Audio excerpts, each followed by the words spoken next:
Good afternoon and welcome to this lunchtime's session looking at the Bus Open Data Service PTI profile. We're doing this as part of our series on public transport data standards. We are recording this, and so we'll make it available to you afterwards so you can review it and share it with colleagues that couldn't be with us live. And do welcome questions. If you put them in the chat during the session, and I'll pick them up in the Q&A at the end, because undoubtedly there are going to be some. I should apologise up front.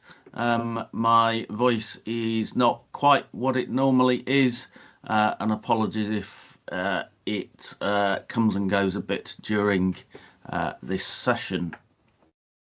So today we're going to have a brief introduction to the series that this is part of. If you've not been on any of these before, then we're going to have a brief bit of background about TransXChange and then get into schemas and profiles, and specifically the PTI profile, and then we'll wrap up with some questions at the end. As I said earlier, please do feel free to use the chat. So this session on the BODS PTI profile is one of a series that we're running in ARTIG over the last few years since we last ran this during COVID. There's been an increasing amount of interest in having more education and awareness of standards. There's a whole raft of new service providers in the market over the last few years, as well as changes in longer term organisations, authority changes and things like that. And so there's been a general call for more education and support. So we're running these over lunchtime and have been since September.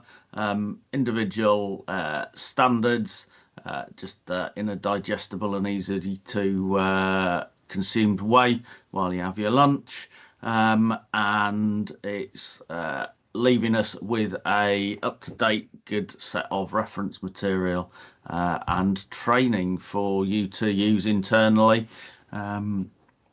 if you want. Okay, so far we have covered everything from Transmodel, which is the architecture and the framework that pretty much all of these standards fit within, and we've covered off everything from where you get on the bus, so NAPTAN, all the way through to live data. Last time we looked at a brand new standard called Opera, which is all about historical data and providing ability to share data about performance and that sort of thing. And we've covered bus priority and timetables and all sorts of things. Importantly for today, we covered fairly early on TransXChange, a whole session on the background to TransXChange. These are all available online through the ARTIG website, but apart from this one, they are firewalled for members, but happy to talk about getting access to them and talk to you about that. So today we're down here, and then the last couple that we're going to be doing are really all about the content management system to display interface, how on-street displays communicate in a standard way, and the MQTT one is the technology that uses. So we're doing a introduction to the technology before getting into the interface itself. So how do all of these fit together? So as I said at the start of the last slide, started with Transmodel. So Transmodel is the overall framework for public transport data standards in Europe, and it's used to help create all of the specific standards, and it's used to create consistency. So when you talk about a line, whether you're planning what bus service you're going to provide or rail, it's the same definition and the same data structures and things like that as you would use when you're dealing with live information, and the same as when you're looking at it historically through Opera and things like that, so that you don't have to reinvent the wheel each time, and it just makes sharing data and understanding the journey for public transport much easier. And we look at data standards in sort of three chunks. We look at what's needed for before the day, all of the planning stuff, what you might run as a route, what stops you're going to use, how much are you going to charge, so fares and things like that. Then what happens on the day, where was that bus at a particular time, is it delayed, how do we provide that to the passenger, how many tickets were sold on bus, what was the revenue and things like that. And then what happened yesterday, what was the performance, how much did we take, and that sort of thing. So we chunk it into these sort of three chunks as a way of helping scope and define individual standards in the Transmodel architecture. So at a European level, NetX is the structure and standard for planned information for all the before stuff. Siri is the on the day, and on the day also we have the Open Journey Planner, which we looked at a few weeks ago. From a UK perspective, our infrastructure information, so bus stops and things like that, fits in NAPTAN, which is a planning thing. TransXChange, which is sort of what we're looking at today, again, that's all about the planned stuff. It's, what you're expecting to do, the route and the timetable that you're planning to run. GTFS, which BODS uses, and lots of apps and consumers, bit of infrastructure, but it's largely about passenger information. It's got a bit about fares, it's got a bit about what's happening on the day, but largely it's before the planning stuff. And last time we looked at Opera, which is all of the historical stuff. So that's how the standards fit together. So let's get into TransXChange to start with. TransXChange is a standardized way of describing bus route and schedules. It's been around for a while, and it uses a file format and data format called XML, which is very widely used way of structuring data and moving that data between different computer systems, and we'll touch on why XML is useful in a bit. It was designed to replace something called AtcoSIF. Some people still use that. AtcoSIF's been around for a very long time, and it was designed back in the 1950s for rail to cope with the original rail scheduling systems using punched cards. Before you type things into computers and things like that, you'd use punch cards to programming it.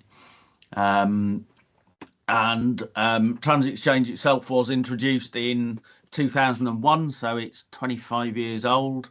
Been around a long time from a computer point of view, and it's pretty widely adopted in the UK, as well as Some countries like Hong Kong have used it, Singapore have used it a bit, both moved off now, but still in use in Australia and New Zealand.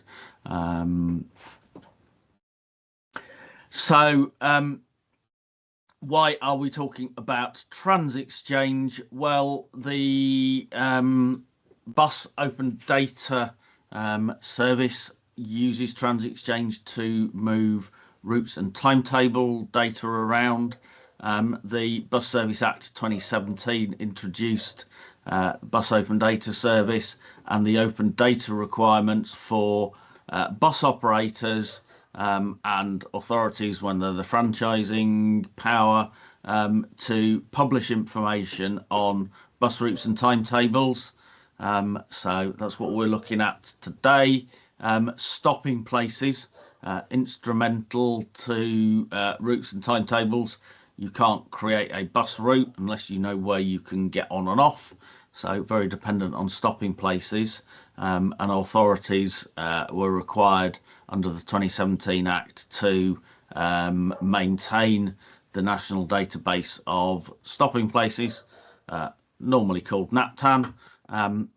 And in addition to that, required operators to publish fares and ticketing information, as well as location information. So, where is the bus at this point in time? What's the route? Today we're going to focus on routes and timetables and a little bit of stopping places. So to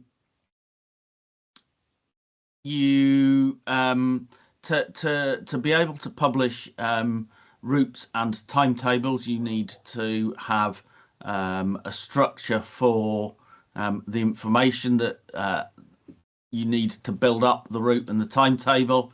So TransXChange has 7 basic concepts which it uses to represent a bus service.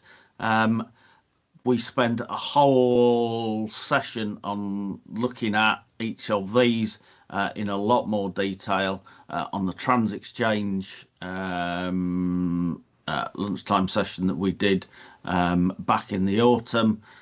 So have a look at that for more detail, because I'm only going to pick out some of the key things that you might need to know about when it comes to BODS and the profile for this. But fundamentally, it's got a structure for handling the service, so basic information about what's its name and things like that. Registration information, which BODS isn't particularly bothered about, but some of the other things like EBSRR. It's got way of describing the operator, who's operating the service, who's running it, what are they called. It understands stop points, so where can a passenger get on and off the bus, the route that a service is going to take, and then things called journey patterns and vehicle journeys, which is how you build up the timetable and say what days it's going to run on and things like that. Now, TransXChange was designed to cope with a very wide range of different types of bus routes and to meet lots of different use cases and requirements that the industry has for understanding bus services. And in the widest approach, it tries and satisfies every use case that people have, so it copes with an awful lot, and it's structured in a way and in a format called a schema. This is, you can open up the TransXChange schema, the XSD files. You can sort of understand them and understand what is required, because it is pseudo Englishy sort of, but through the schema, you can automate a number of things that you might need to do to test for basic compliance. So the schema might specify that a time has to be a time, and you can validate that against the structure that is in the schema. So if when you put a timetable together, you do text instead of time in that particular field, you can test for that and you can reject it. But because it covers off so many use cases, you can only do so much. You can only do some basic tests for compliance, and you've got numbers rather than texts in the right place and things like that. What we have done for the Bus Open Data Service is create what's called a profile, and this narrows down what you can put into information, and narrowing down the use case, because the profile has a very narrow use case for Bus Open Data Service, and we'll have a look at that in a minute.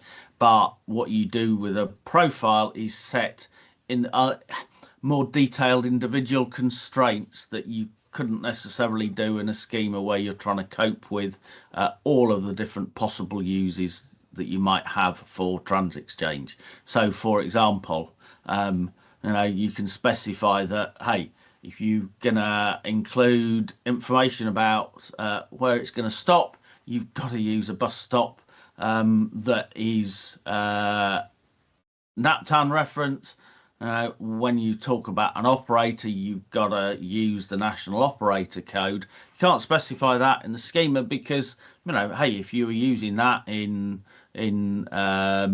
Scotland, for example, they've got a different set of holiday dates and things like that, for example, because there's Scottish bank holidays, and you might not, be able to, you can't validate that at the broadest sense, but you might want to say, only have English holidays, or if you're in Scotland, Scottish holidays.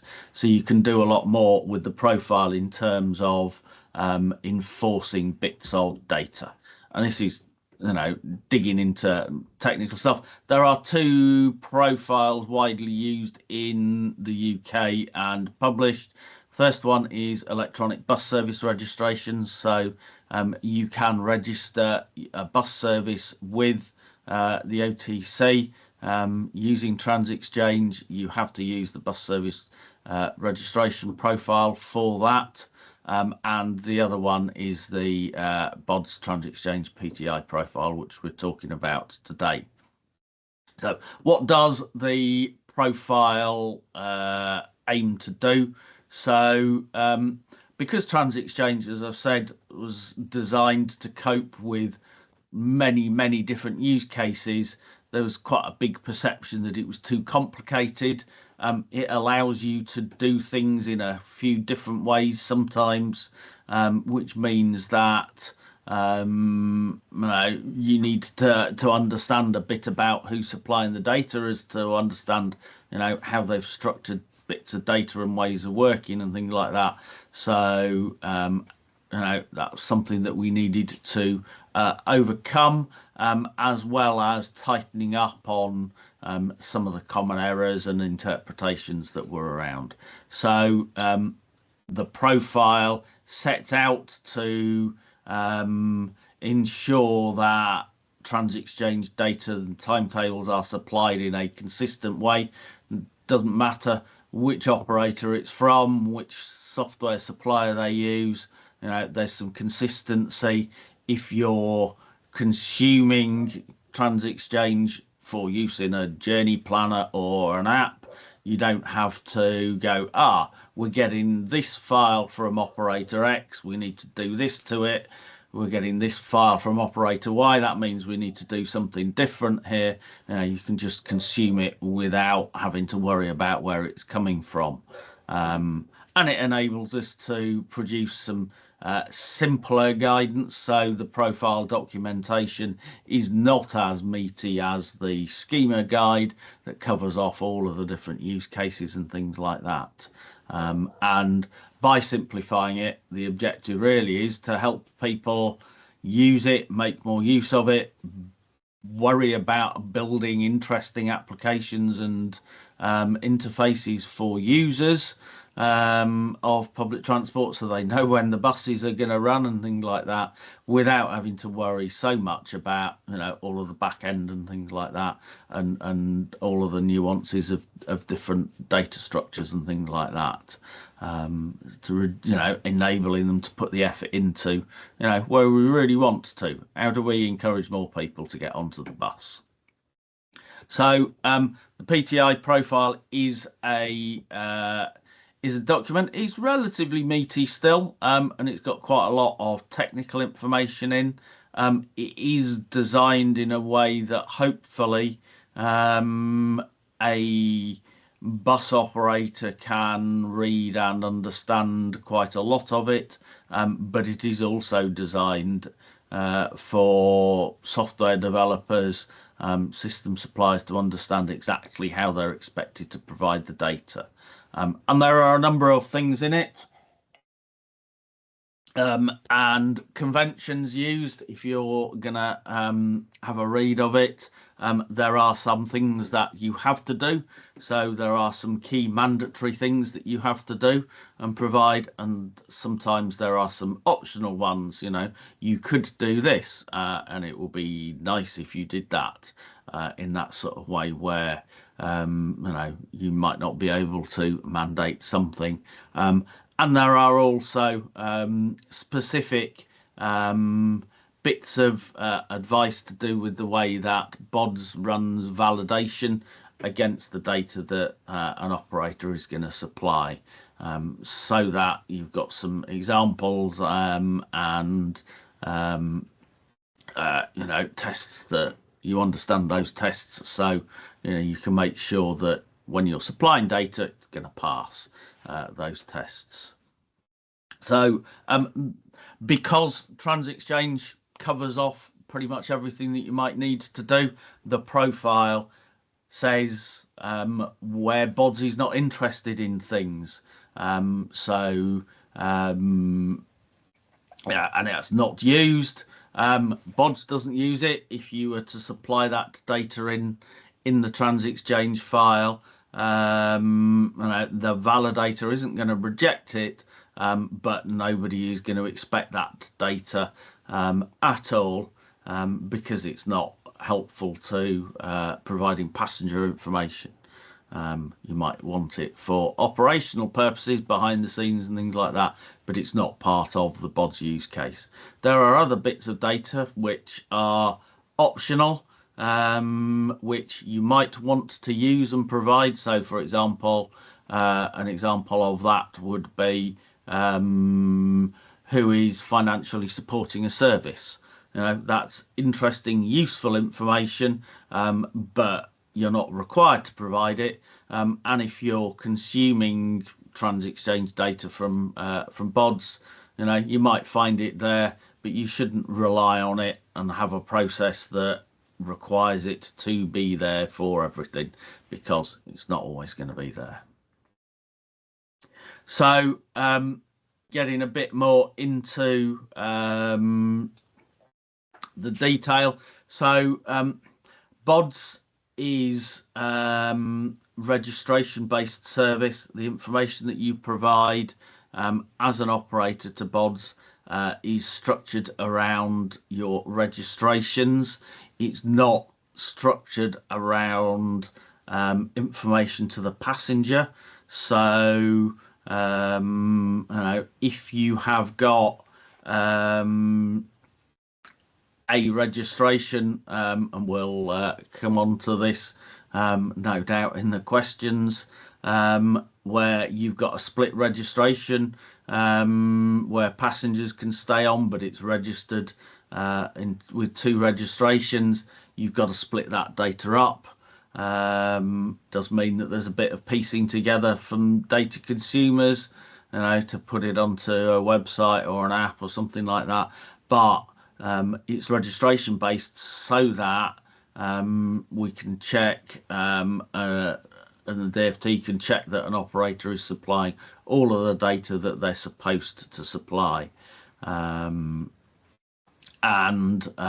Sometimes operators will register a number of lines. They will put the 23 and the 24 together in one registration because they're pretty much the same service, but except for some twiddly bits at the end, for example. From a public point of view, they're different services, but they would need to be put together into the same service and fed into BODS together. So I'm talking about services here because the common English language talks about bus services, and that's what the public regard it as. However, technically, because TransXChange is based on this overall framework called Transmodel, actually service has a particular definition that's not actually what people will often think of as a service. So actually most of the time people think about and call, I'm going to get the bus, I'm going to get the service 23 or the service 1B. Actually, that is a line, a collection of vehicle journeys or trips that you put together to create a timetable, and that's called a line. In TransXChange parlance, a service is a collection of lines, specifically as you might register with the OTC. So where you put together the 1 and the 1A, that sort of thing, that is called a service. Now sometimes a service might be the same as a line, but it's not always going to be that case, and so language sometimes becomes important when we're talking about the data that's being provided in TransXChange. If in the case where you've got multi-operator routes and things like that, then there is a way of providing that. So an operator can only provide information about their own services and lines. But for example, in Oxfordshire, there are some services that are run cooperatively between a couple of operators. There's some in Sheffield as well. From a publicity point of view, you want to be telling the public that actually there's a 5-minute headway, there's a bus every 5 minutes, where actually bus operator A might run every 10 minutes and bus operator B might run every 10 minutes, and they're running the same route and that sort of thing.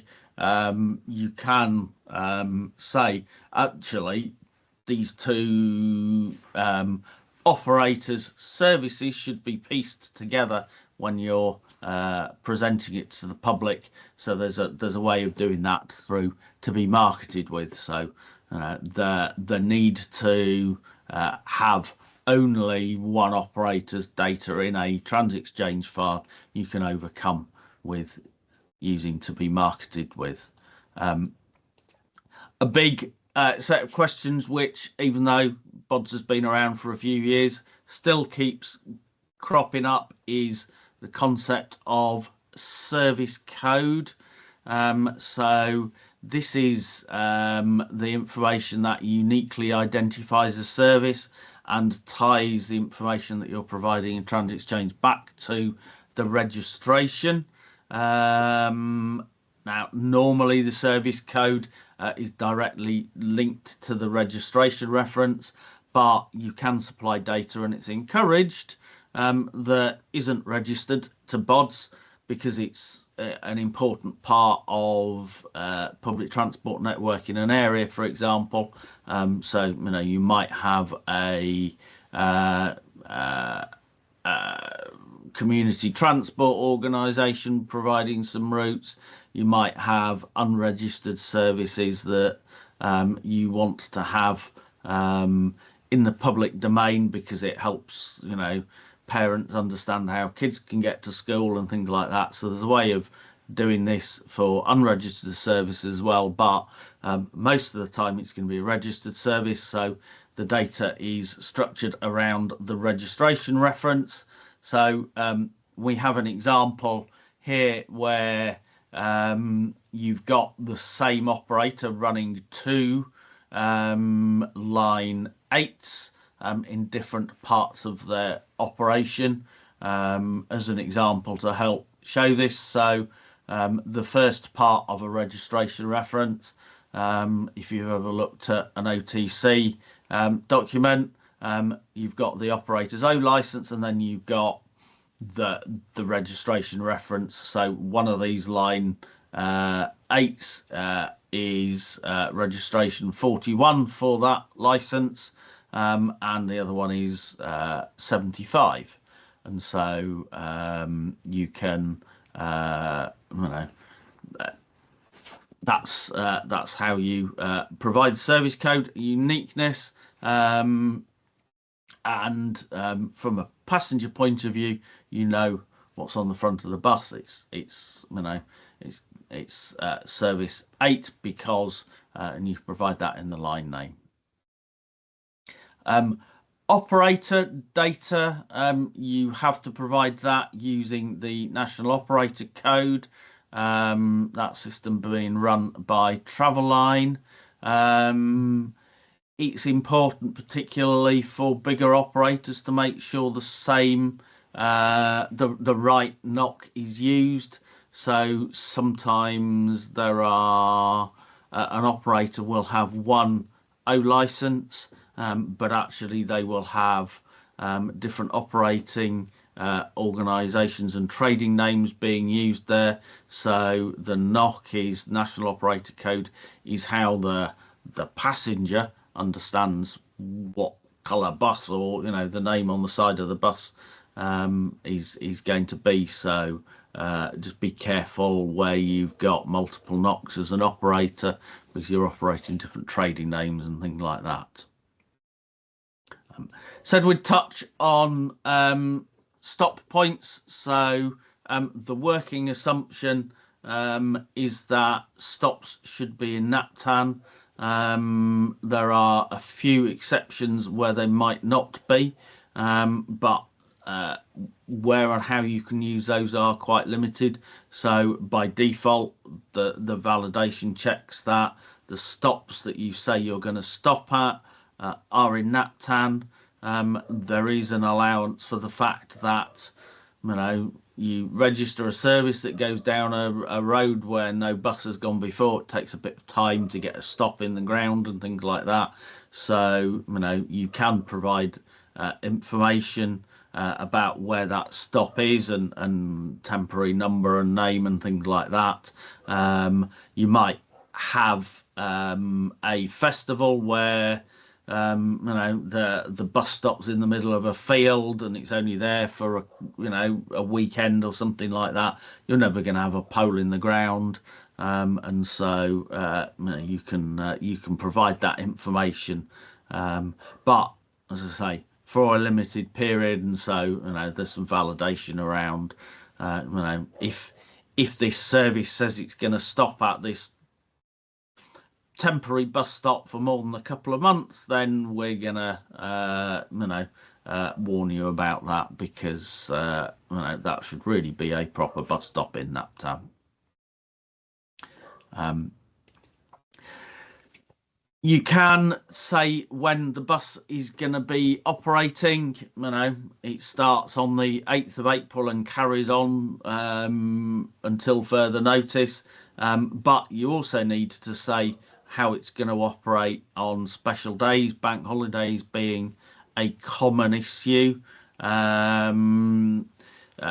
For From a TransXChange point of view, Christmas Eve and New Year's Eve, while technically not bank holidays, they are regarded by TransXChange as bank holidays, so you need to provide information about what's happening. They are particularly tricky because you will often close down services earlier than you would on a normal day. You might run a Saturday service even though Christmas Eve's a Thursday or something like that, as well as stopping running at 6-7 o'clock. So pay particular attention to the 2 eves, and there are also challenges around the movable bank holidays. So if you've got Christmas Day and Boxing Day on weekends, then you get an extra, you get a bank holiday, Boxing Day and bank holiday New Year's Day during a week, but you don't always have that, because if Boxing Day, for example, falls on a Monday, then you don't get a bank holiday Boxing Day because you've already had one. But if it happened to fall on a Sunday, then the Monday would be a bank holiday. So how do you cope with that? So TransXChange understands that, and because of issues like that, the fact that sometimes you have them, sometimes you don't, TransXChange data and the timetables do need to be updated every year to reflect those changed days, and the fact that sometimes they're there and sometimes they're not. Because this is a complex area, every year RT gets together with PTIC and produces some advice and guidance with the support of the key software suppliers, so Trapeze, Ticketer, Velocity. You will find advice in there about what you need to do in your specific bits of software, and generally how they are handled, and so that normally gets sort of published in the early autumn, sort of Octoberish sort of time, to allow time for data to be provided for Christmas well in advance. So watch out for that, but that is an increasingly high profile issue. People notice when bus service timetables aren't right on the special and the odd days. So far everything we've talked about has been about regular bus services. You can also provide information about flexible services, so demand responsive, those that only run when they're booked. There's some specific advice on how to do that and how to provide that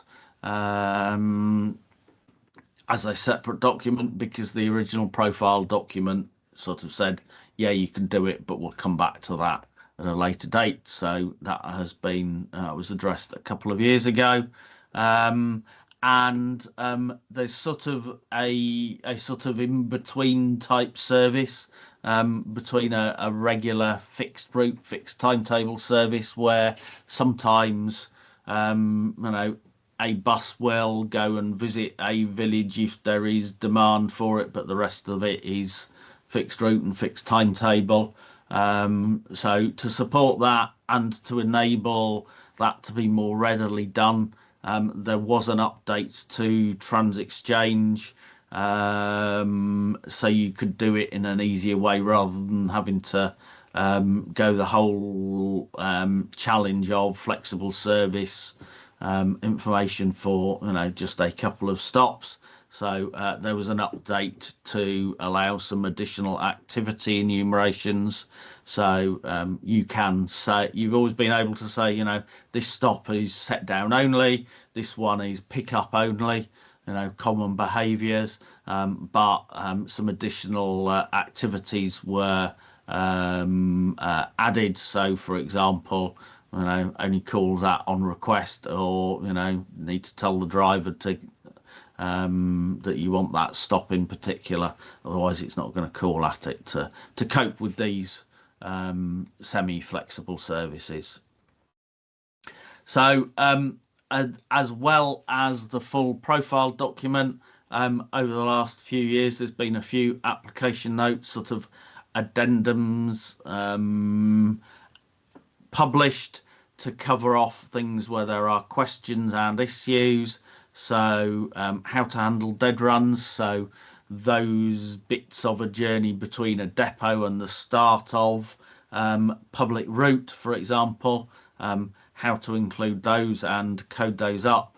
And whilst not public information, they're really important and helpful for real-time passenger information to make sure that predictions at the first few stops of a route are correct. How to handle journeys that cross midnight, or start at 5 past midnight, that people call a Friday service rather than the Saturday service, for example. Concept of non-public stops was introduced last year. So this might be a stop where you have a driver break, a driver change that public can't get on and off and things like that. So not in NAPTAN, but in long-term use. Particularly important for coach services and things like that, where there's driver breaks and things like that. So the advice on how to handle those. There's been a couple of documents on versioning and how to cope with different versions of data when a service changes, so you can provide that in advance. And just talked about the flexible services stuff.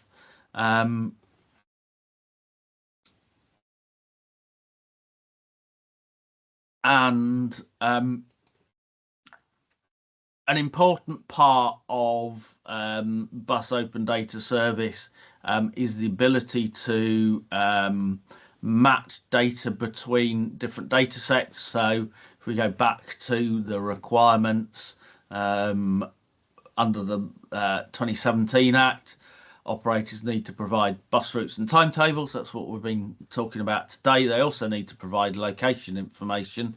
So how do you link location information to the timetable information so you can produce real-time and things like that? Well, there's a whole document on that, and there's a session that was done 4 or 5 years ago now covering that. And that looks at which bits of data are important to help match that TransXChange and the Siri, the location data, to provide real-time information. There's a couple of things that I want to pick up on here. One is the journey code in TransXChange. So this is the unique reference for an individual journey.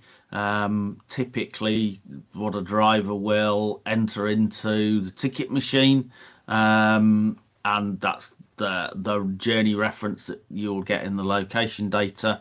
And the other one is block number, sometimes called running board, which provides information about what a vehicle will do on its next journey, and allows you to piece together what's going to happen with that vehicle throughout the day, again to help provide better quality real-time information.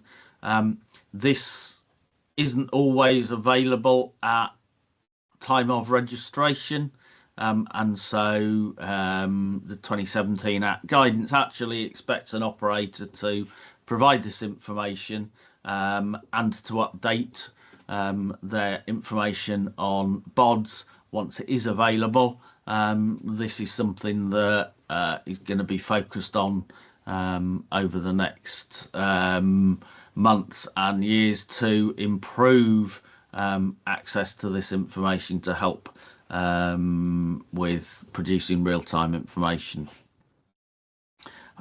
There is more information, so there's a load of stuff on TransXChange, all of the schema documentation, you've got the BODS profile data available through the PTI website, and I'll send you these slides so you've got these links.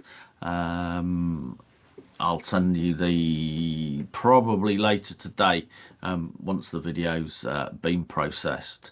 And what next? What might be happening with profile? So at the moment in TransXChange, there is a list of authorities which is used in part for the registration process for EBSR, but also enables you to provide information about who's financially supporting a service, which for some authorities is important, and they'll put out on timetables and things like that. That is a hard-coded list that dates back to 2010. There's been quite a lot of changes for authorities.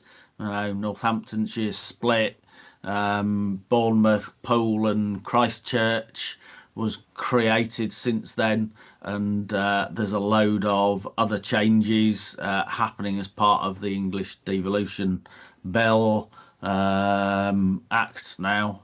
And so there is an update to TransXChange being worked on to update those authority names. There's some advice being worked on long service names. So this is particularly where you've got a space in a name, the church service, the town hall line, examples of ones that cause problems. So there's some advice on how to handle those being worked on, and also some proposals to help data consumers cope with split registrations more. So at the moment, you have to work quite hard to know which registrations, so which TransXChange files and service information from BODS to piece together to provide the complete picture. So there's some work on how to do that going on. So that gets us to the end of these are the sort of the things to watch out for and some of the key fundamentals of the profile. I'm going to open the floor to questions. We've got that was the question about previous topics. So yeah, anybody got any questions?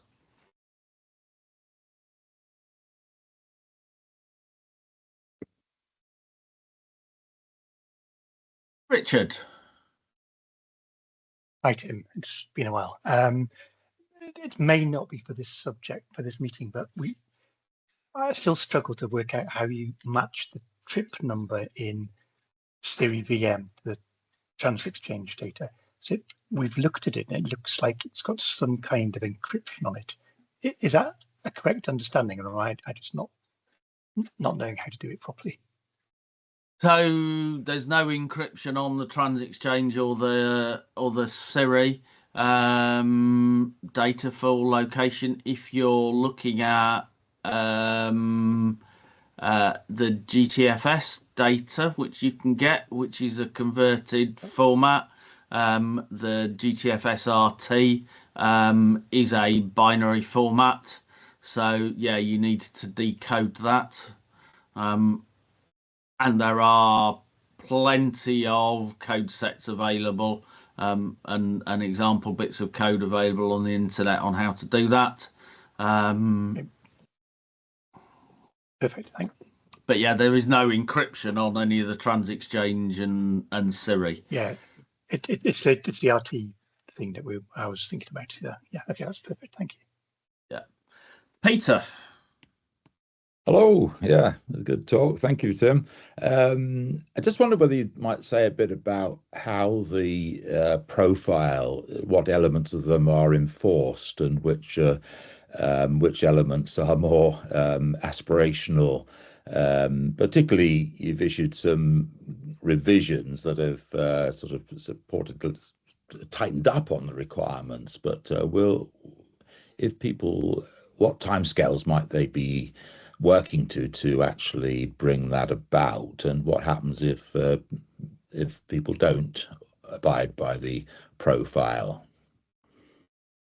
Yeah, so generally in the profile document, the mandatory points are ones where the validation within BODS will enforce compliance, and the tests are detailed where you've got the little bus symbol. But yes, and all of those in the profile document, I think, should be enforced now. Where there have been application notes, particularly the versioning, there are conversations going on with operators and their suppliers at the moment to understand the implementation timelines for their bits of software, because but so therefore that is not currently being enforced, that latest update, but it will be. But the BODS team are trying to understand when suppliers will be in a position to help operators comply with that before a date is set. Because if you go, oh well, it's going to be 6 months, and you said, well, we'll do it at the end of June, but suppliers say actually it's going to take us 9 months to do the development work and make the changes and things like that, there's no point setting it at 6 months, because suddenly there'll be no data. So those conversations are going on, and a date will be set at some point by the BODS team. Thank you. We got any other questions?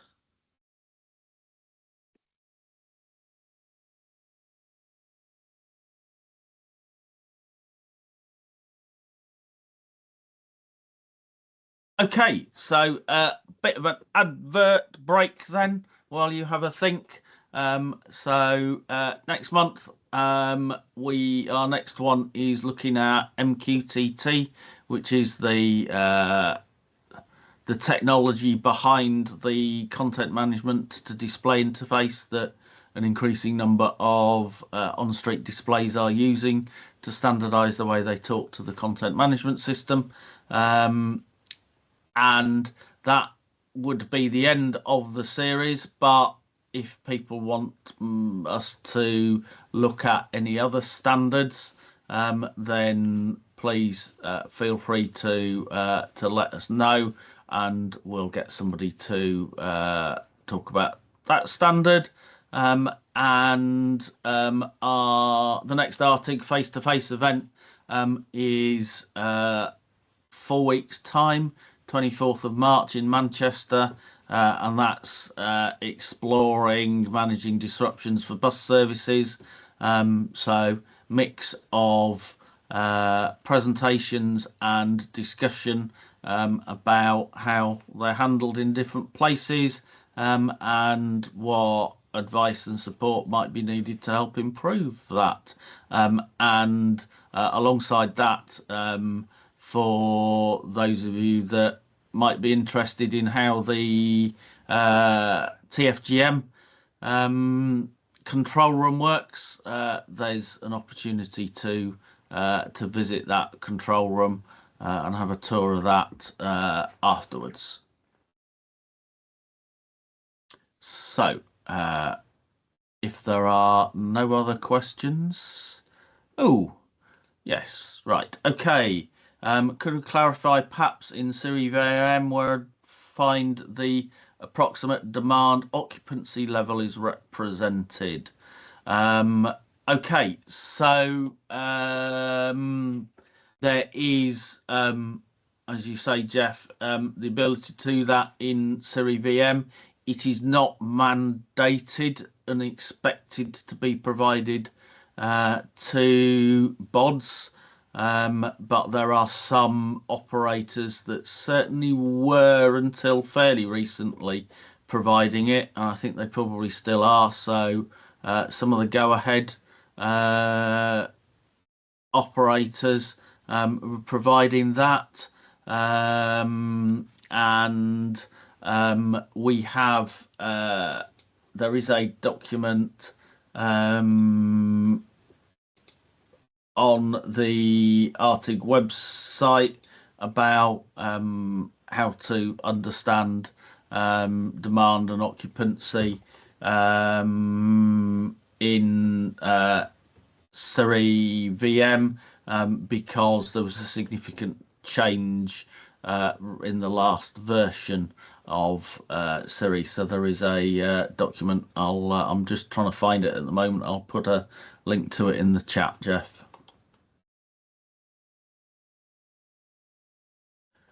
Okay, any other questions?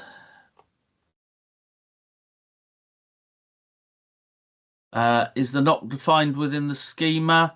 So National Operator Code isn't in the schema because the schema allows you to do lots of things. The profile expects the NOC. It is not case sensitive. Generally, it's capitalized.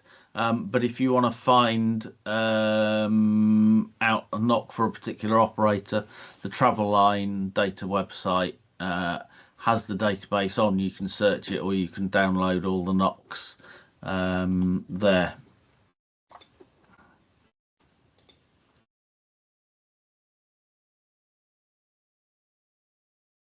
Okay. So the link I've just put in is to vehicle occupancy in Siri 2.1. So if there is nothing else, I'd like to thank you for your time this lunchtime. If you didn't know how to get hold of us at ARTIG, then contact details are on the screen. Thank you for your time. I hope you found it useful, and have a good rest of the day. Thank you, everybody. Thank you, Tim. Thanks, Tim. Thanks, Tim. Thank you for watching this ARTIG webinar. To find out more about ARTIG and our work, then please visit our website at rtig.org.uk.